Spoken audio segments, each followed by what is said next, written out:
You are listening to the New American Media. All right, we are back once again with Blake, the eccentric Walley. You can check him out.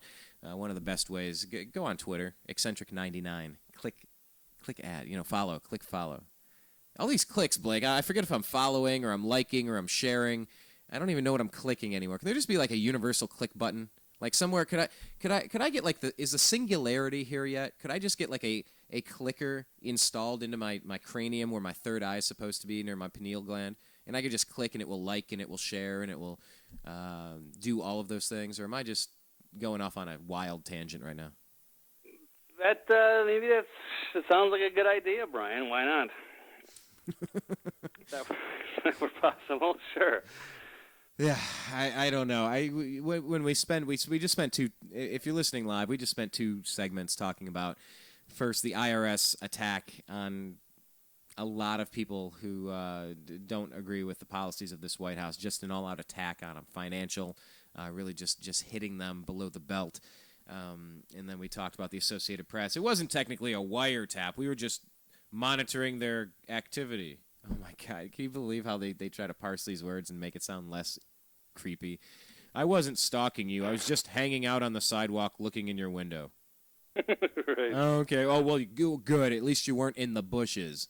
Then I guess it didn't happen, guys. But, no, I mean... Could you? That'd be hilarious if Eric Holder got busted red-handed, looking into someone's window. I would love to hear what kind of response he would give. That would be entertainment. Okay, I don't know. Yeah. No, I wasn't looking in the window. I was looking and I was using it as a reflection. I thought I had something on my hair. Yeah. Anyway. And he'd say, I don't know. Well, I can't really answer that. I've recused myself from the case. Yes, I've recused myself. Don't you know? Well, what is the latest on Benghazi? Because let me just play this for you. Direct question. Are you going to let the foxes guard the hen house and investigate their own, or are you going to appoint a special counsel for Benghazi? Mr. Holder, will you appoint a special counsel to investigate Benghazi? No. And there you have it. That was And no. scene. And scene. Nice. Nice, man. I'm sure he would like to do all the investigations himself, of course. The Department of Justice, I'm sure, has been working really hard on it, and they're really close. It's only taken 8 months, but I'm sure they're just all the answers are coming out shortly. Sure, yeah, good call. Fox guarding the hen house. That would be great to have an independent investigation of Benghazi or pretty much just any scandal. I mean, if the government's got nothing to hide, I mean, they're so transparent, then they're not going to find anything, right? Yeah. But right. Well, let's see here. Somebody related to the Nixon Watergate. We got good old Bob Woodward, who's in the news today, saying, don't let government dismiss Benghazi. So he was on, MSNBC's Morning Joe, saying the corporate media should not allow the government to underplay and divert attention away from the Benghazi terror attack. So, I know then there's people out there, and I'm not saying this is wrong, that are actually saying that maybe these other scandals are being used as a distraction from the Benghazi scandal, which is the most damning of all. If there's one scandal, I'm sure Obama could pick a scandal to be guilty of. I'm sure he would pick the AP or the IRS over the Benghazi stuff, because that is really sinister, evil stuff going on, especially if it leads to us funding, Al-Qaeda rebels, to overthrow Syria or what have you, or wherever it leads, or torture sites that were supposedly there, and stand-down orders and allowing people to die and right in front of the election. To basically protect your presidency. I mean, that gets into some really serious stuff. So I can't really say that these other scandals are being used as distractions, but, they're all bad in their own way. So, but of course, we cannot let the Benghazi thing go. But there is a development in this story. Like I said, with 3 scandals competing, today was more of the IRS day.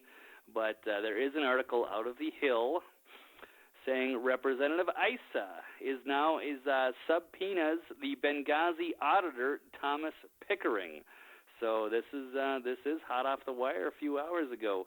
The lawmaker leading the charge to investigate the Benghazi terror attack on Friday subpoenaed the co-author of a report that slammed the State Department but did not interview Hillary Clinton. So we've got House Oversight Committee Chairman Darrell Issa formally demanded that retired Ambassador Thomas Pickering submit to being deposed by the committee next Thursday. So guess we'll keep an eye on that. That would be the 23rd of May is going to be the next step of the Benghazi drama going on. So let's see here. Issa, I don't know if there's anything more to add here. The subpoena comes in the wake of a series of acrimonious public exchanges this week between the two men.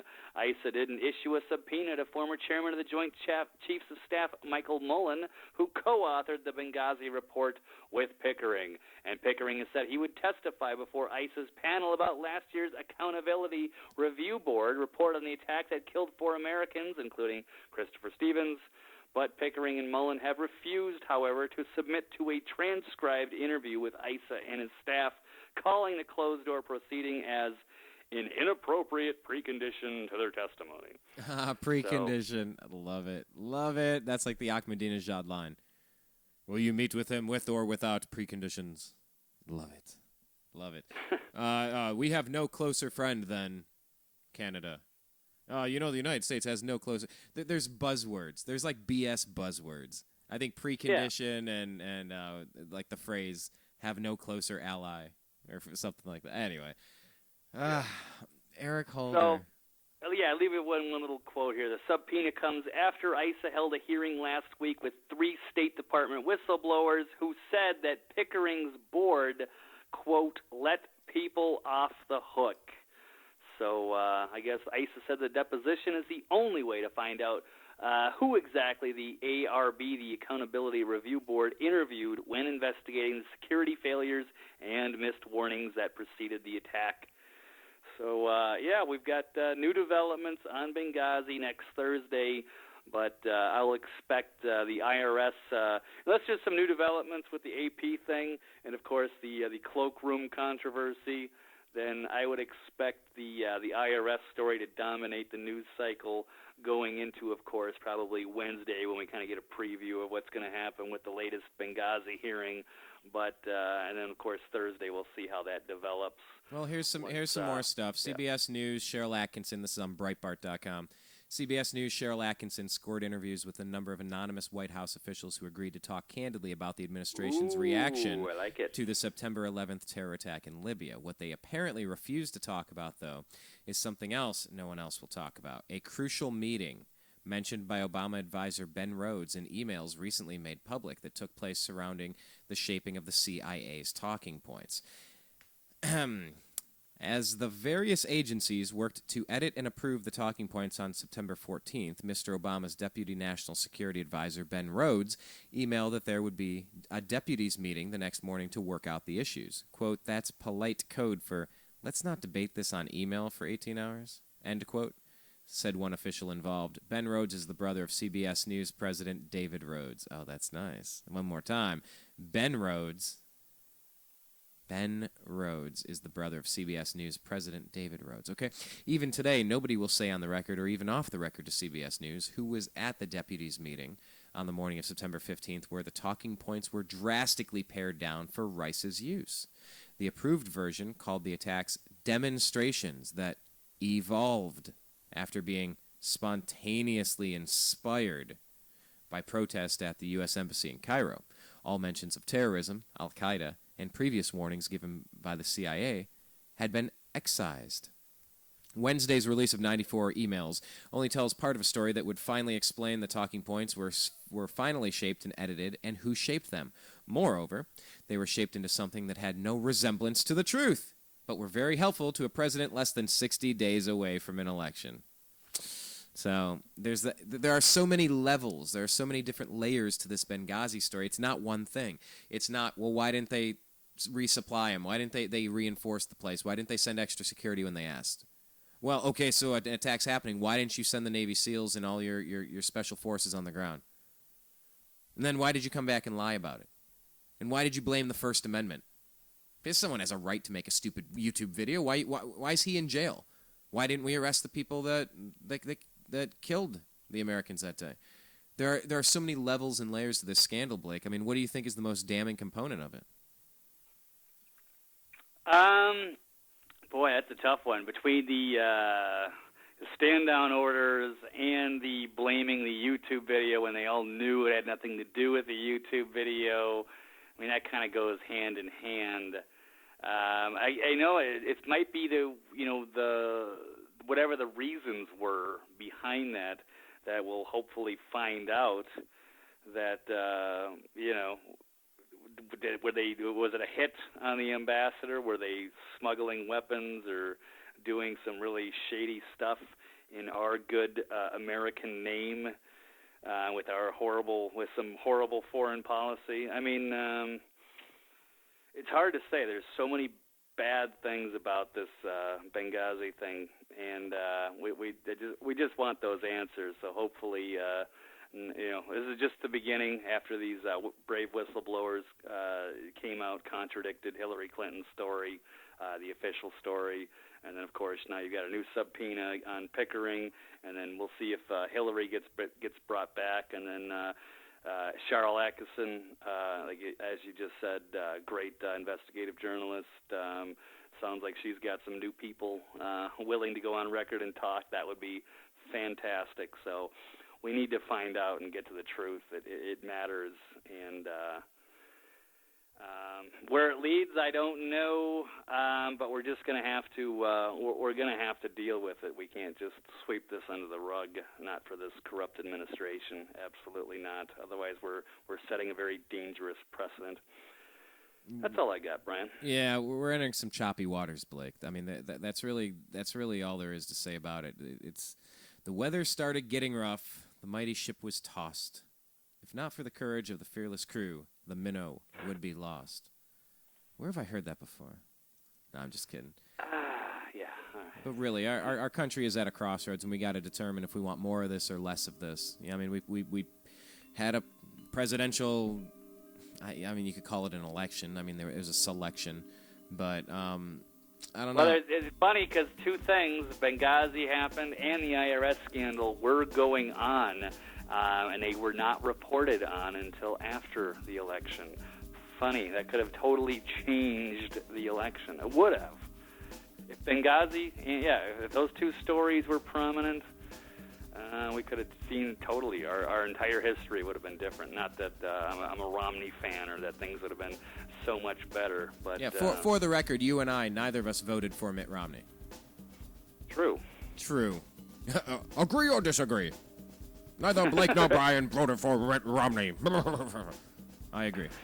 No, but Blake, it's really coming to a head. I think next week's going to be. I don't know if it could be more explosive than this week, but I mean, it's just we're scratching the surface, and it's going to get worse before it gets better. Just like a lot of things, it often has to get worse before it gets better. But then once you get through on the other side, you can start to heal again, and maybe our country can get this figured out. Beware the false flag, everybody! Beware the false flag, everybody! Beware the false flag, everybody! I've said this to Blake, and he's like, "Oh, well, you don't really think that they would do something now, whoever the quote unquote they would be?" And you said, "Well, nobody would believe it. No, but everybody's awake to it." Now, I'm not so sure about that. If a world war popped off in the Middle East, I think we'd be quickly distracted. So I'm just saying, if anything very urgent with geopolitics occurs in the next month or two, I'm not going to buy a single word of it. I'm not going to trust it. It's the total wag the dog, distract the public with a war thing. Come on, watch Wag the Dog, everybody. So that's my last word. Rebut what I just said, and we'll get out of here. That's all I got, Brian. I'll just I can give out a quick few plugs, and that's all I've got. All right, please follow me, Eccentric99 on Twitter or eccentricperspective.com. Also, I'm on Freedomizer Radio Monday, Wednesday, and Thursday from 12 to 1:30 Pacific time. And you can please sign up for the podcast. You can find that by going to iTunes and searching for Eccentric Perspective. And thank you, Brian. Pleasure as always. All right, dude. Thank you again, Blake, the Eccentric Walley. Thank you so much for joining the program. We'll talk again, and who knows, maybe we'll even do something on Monday. Thanks for joining us again. Always a pleasure. Always a pleasure. Figure it out, America. What kind of country do you want? So, my name is Brian Engelman. This has been Agree to Disagree here on the New American Media on the TNAM Radio Network. Search the New American Media on Facebook and like our page. Subscribe to youtube.com/the New American Media. Follow us at American_media_ and check out our homepage, thenewamericanmedia.com. I love you. You are listening to the New American Media.